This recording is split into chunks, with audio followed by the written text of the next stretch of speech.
We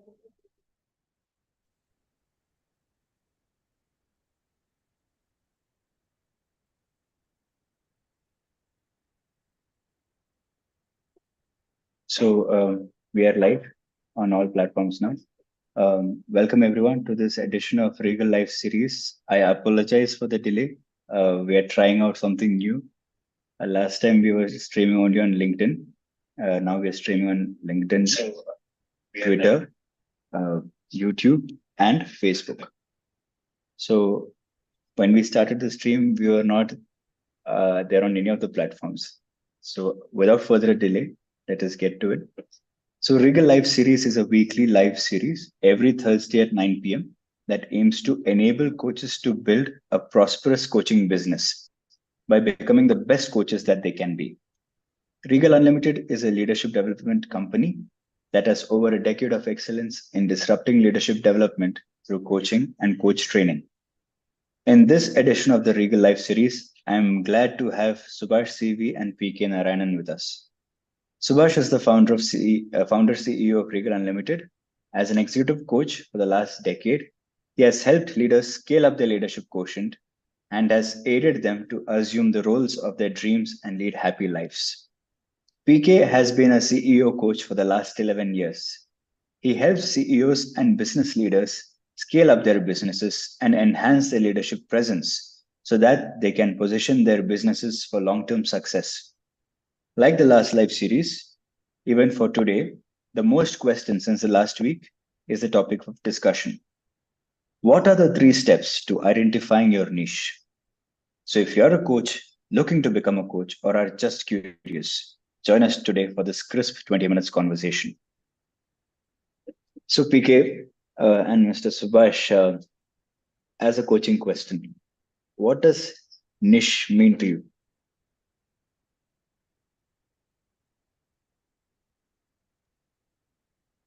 I'll address PK and then you're the expert here. So for me, niche is building on your strength, who you are, and also part of it also what have you done in the past. Like if I've done 2 decades of corporate experience, I've done something in the area of leadership. Bring in that element of expertise and success, failures, and also all the learnings from that into coaching in a way, still staying within the coaching, right? Without deviating from classical coaching. Go to PK. Sure. Coaching niche means the area in which we do coaching. So in a way, coaching niche means we do coaching in that area. Yeah. So it helps one position their business of coaching in an appropriate way. So that's what coaching niche for me is. It is identifying the area to play.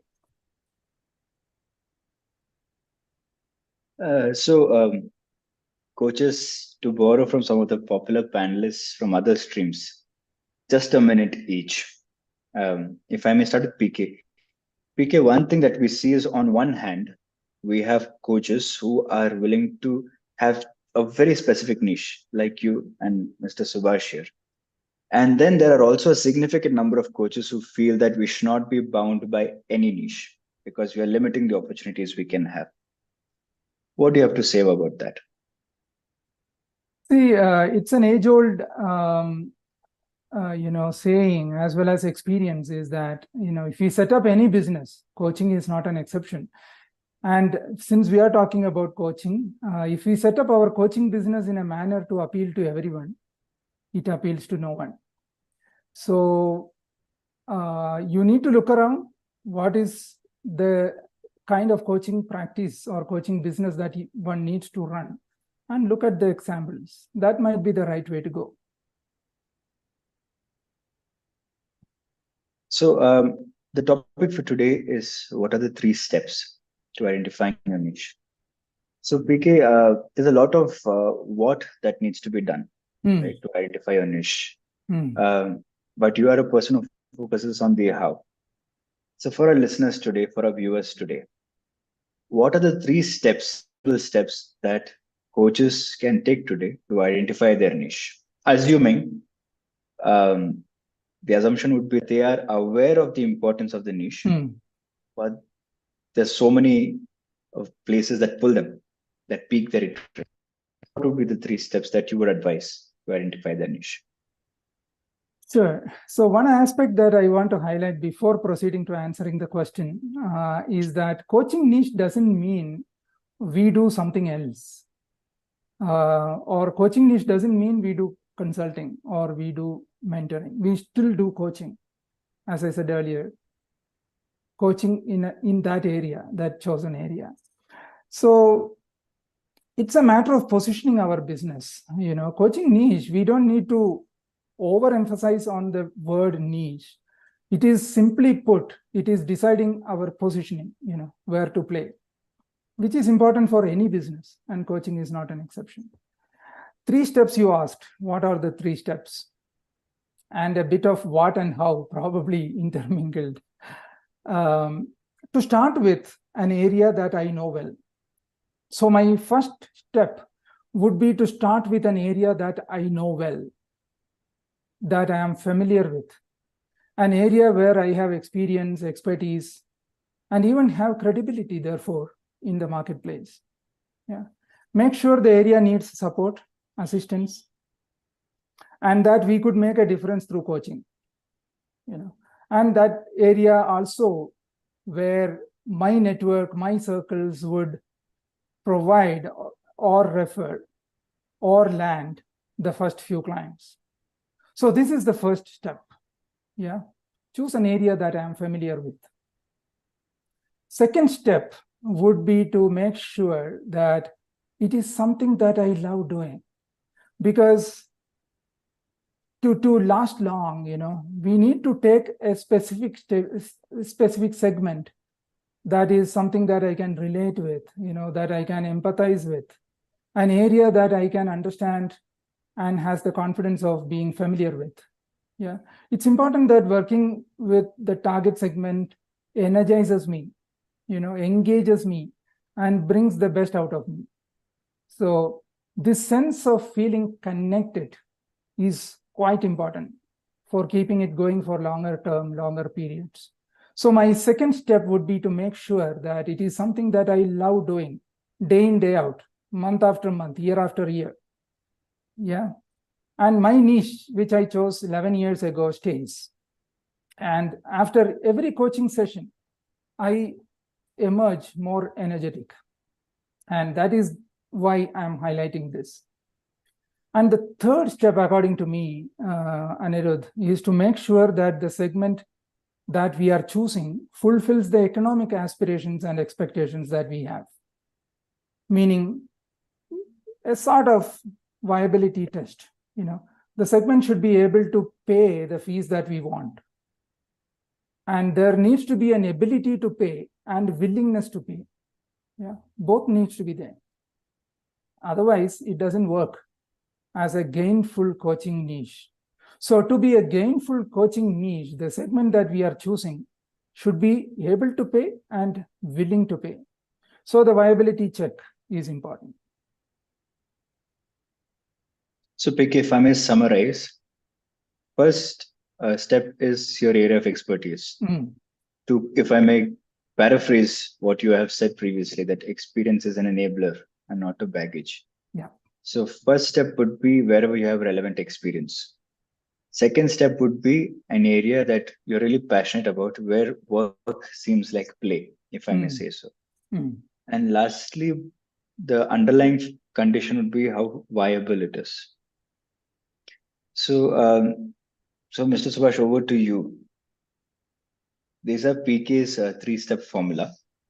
What would be your 3-step formula to identifying a niche? And just before you answer that, PK, going forward, after he answers, if you could, because you're also a CA gold medalist yourself, what weightage would you give to each step in this formula of identifying a niche? Okay, I would attempt. So I concur with PK on this. The 3 areas, the 3 steps are the area that you're comfortable. So we have a an aspiring coach from Pune. She says, I am a teenage daughter's mom coach. Coach for teenage daughters, for their mothers is my category I work. We had somebody from Hyderabad saying that I want to coach, couples who are getting married, for example, pre-marriage coaching kind of a thing. So an area that resonates with us is definitely one. Love doing, I mean, I can't agree more. Economics also. For me, I kind of go deeper into this in our course training and certifications as to, one question that I ask, if I may add in this context is, what are your limiting beliefs around, the business of coaching or running a business? Very often I come from a middle class family with no experience of running a business. Or what is your, belief around money, for example? We all carry our own beliefs. We all know that. That's just what I'm adding to what PK brilliantly summarized as the 3 steps. OTPK. Yeah. So Anirudh wants to know what is the formula, or I would attach more weightage to the last one. We might be passionate. We might be, feeling connected for a cause and, all that. But if the segment is not able to pay, and that is one of our considerations, and when we say coaching business, obviously we are expecting some revenues from it, isn't it? So going by that assumption or going by that premises, I would attach maybe 30, 30, 40 for the 3 steps. Then in 30 meaning my familiarity with the terrain, and 30 for my love or my feeling connected, emotionally connected to that segment, and ability to stay put, day in, day out. And maybe 40%, whether the segment is open to look at it, whether the segment values it, and whether the segment has the ability to pay and willingness to pay. So PK would give a greater weightage to viability as an individual ingredient, but separately, of course, if we look at it, experience and interest has a greater weightage. So if I may just for the sake of clarity, one of the books that we know of Marshall. I want to just add one thing, what PK says. When we get our coaches who are on the verge of starting a business or completing the certificate as to what is the outcome they want from business, is invariably about touching lives, making an impact, and all that. I see a very strong reluctance in coming in terms of top line, bottom line, number of customers, and all that stuff, right? So just parameterizing the success measure in terms of dollar value, rupee value is something that we see rampantly visible among coaches. So that's a sign of all the underlying beliefs that is withholding us from truly flowering as a great coach. That's good. So it comes down to the belief system also that we have. Belief seems to be the overarching theme. So PK, on one side, we see that I'm really passionate about something, right?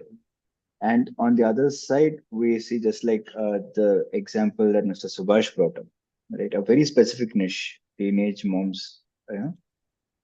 child's mom's coach. So how do we bring these two together? Just to add a layer, we say what got you here but doesn't get you there, right? As Marshall, I'm paraphrasing.